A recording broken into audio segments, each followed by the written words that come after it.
14లో మరలా మా జగనన్న మైలవరం తీసుకొచ్చారు, ఇక్కడ ఓటమి చెందాం. మరలా 19 ఎన్నికల్లో మళ్ళీ పెండ పంపించారు, అక్కడ గెలిచాం. మళ్ళీ మా జగనన్న పెనమలూరు పంపించారు. ఇదంతా కూడా ఎన్నికల ప్రక్రియలో భాగంగా మా పార్టీ అధ్యక్షుడు జగన్మోహన్ రెడ్డి గారు తీసుకునే ప్రతి నిర్ణయానికి మేమందరం కూడా పార్టీకి కమిట్మెంట్తో బద్దులై ఉంటాం. కాబట్టి ఆయన ఏది చెప్పినా దానికి మేమందరం కూడా శిరసా వహిస్తాం. దాంట్లో మొట్టమొదటి వ్యక్తిని నేనే అని చెప్పేసి మీ అందరూ కూడా తెలుసు.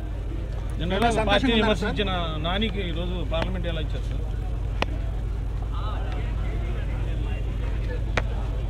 ఏ నాని? కేసీఆర్ ఎవరు విమర్శించారు? మమ్మల్ని. ఆ పార్టీలో ఉన్నప్పుడు సహజంగా మా మీదకి మా లీడర్ని విమర్శిస్తారు.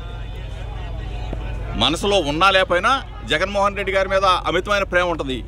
కానీ చంద్రబాబు నాయుడు చెప్తాడు తిట్టమని, తిడుతూ ఉంటారు, ఇవన్నీ కామన్గా జరిగాయి. కానీ నిజమేంటో తెలుసుకున్నాడు కాబట్టి, ఎక్కడ మంచి మనసు ఉందో తెలుసుకున్నాడు కాబట్టి, ఎక్కడ పరిపాలనాధ్యక్షుడు ఉన్నాడో తెలుసుకున్నాడు కాబట్టి, జగన్మోహన్ రెడ్డి గారి నాయకత్వం కావాలని చెప్పేసి కోరుకున్నాడు కాబట్టి కేసీఆర్ గారు వచ్చారు, ఆహ్వానించాం.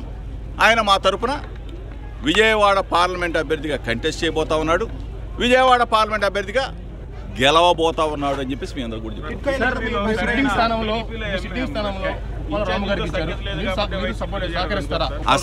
అసలు నా విషయంలో ఇంత కూడా ఎవరు ఆలోచించాల్సిన, జగన్మోహన్ రెడ్డి గారు యుద్ధంలో దిగి యుద్ధం చేసి రమ్మంటే ఆ యుద్ధం చేసి రావడమే.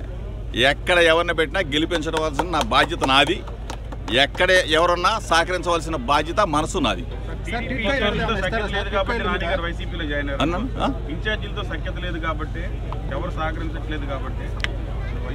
అదంతా కూడా అంతకుముందు పార్టీ వాళ్ళకి సంబంధించిన నిర్ణయం. మా దగ్గరికి వచ్చిన తర్వాత మా నాయకుడు కావాలి, మా జగన్మోహన్ రెడ్డి గారి నాయకత్వంలో మేము పనిచేస్తామని చెప్పేసి నాని గారు వచ్చారు. 100% విజయవాడ పార్లమెంట్ స్థానం ఇచ్చారు.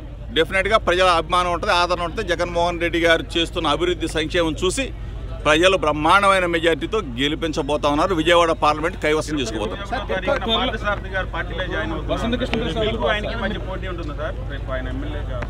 ఎవరు వచ్చినా పోటీ చేయాల్సిందేగా. నేనైతే పెనమలూరు అభ్యర్థిని, వైఎస్ఆర్ కాంగ్రెస్ పార్టీ ఫ్యాన్ గుర్తు మీద నేను పోటీ చేస్తా. శారద గారు వచ్చినా చేయాల్సిందే, బోడే ప్రసాద్ వచ్చినా చేయాల్సిందే, ఇంకొకళ్ళు వచ్చినా చేయాల్సిందే. ఆఖరికి నారా చంద్రబాబు నాయుడు గారి పెనమలూరు వచ్చినా నేను అక్కడి నుంచి పోటీ చేయాల్సిందే కదా. ఇప్పుడు వైఎస్ఆర్ కాంగ్రెస్ పార్టీ కమిట్మెంట్తో ఉన్న పార్టీ వర్కర్స్ అందరూ కూడా, నాయకులందరూ కూడా మాతో పాటే ఉంటారు. శారదాన మంచోడు, మరి అటు వెళ్ళాడు. జనం చూద్దాం. మరిన్ని వీడియోస్ కోసం ఛానల్ ని సబ్స్క్రైబ్ చేయండి. లేటెస్ట్ అప్డేట్స్ కోసం వాట్సాప్ ఛానల్ ని ఫాలో చేయండి. అండ్ లింక్ డిస్క్రిప్షన్ లో ఉంది.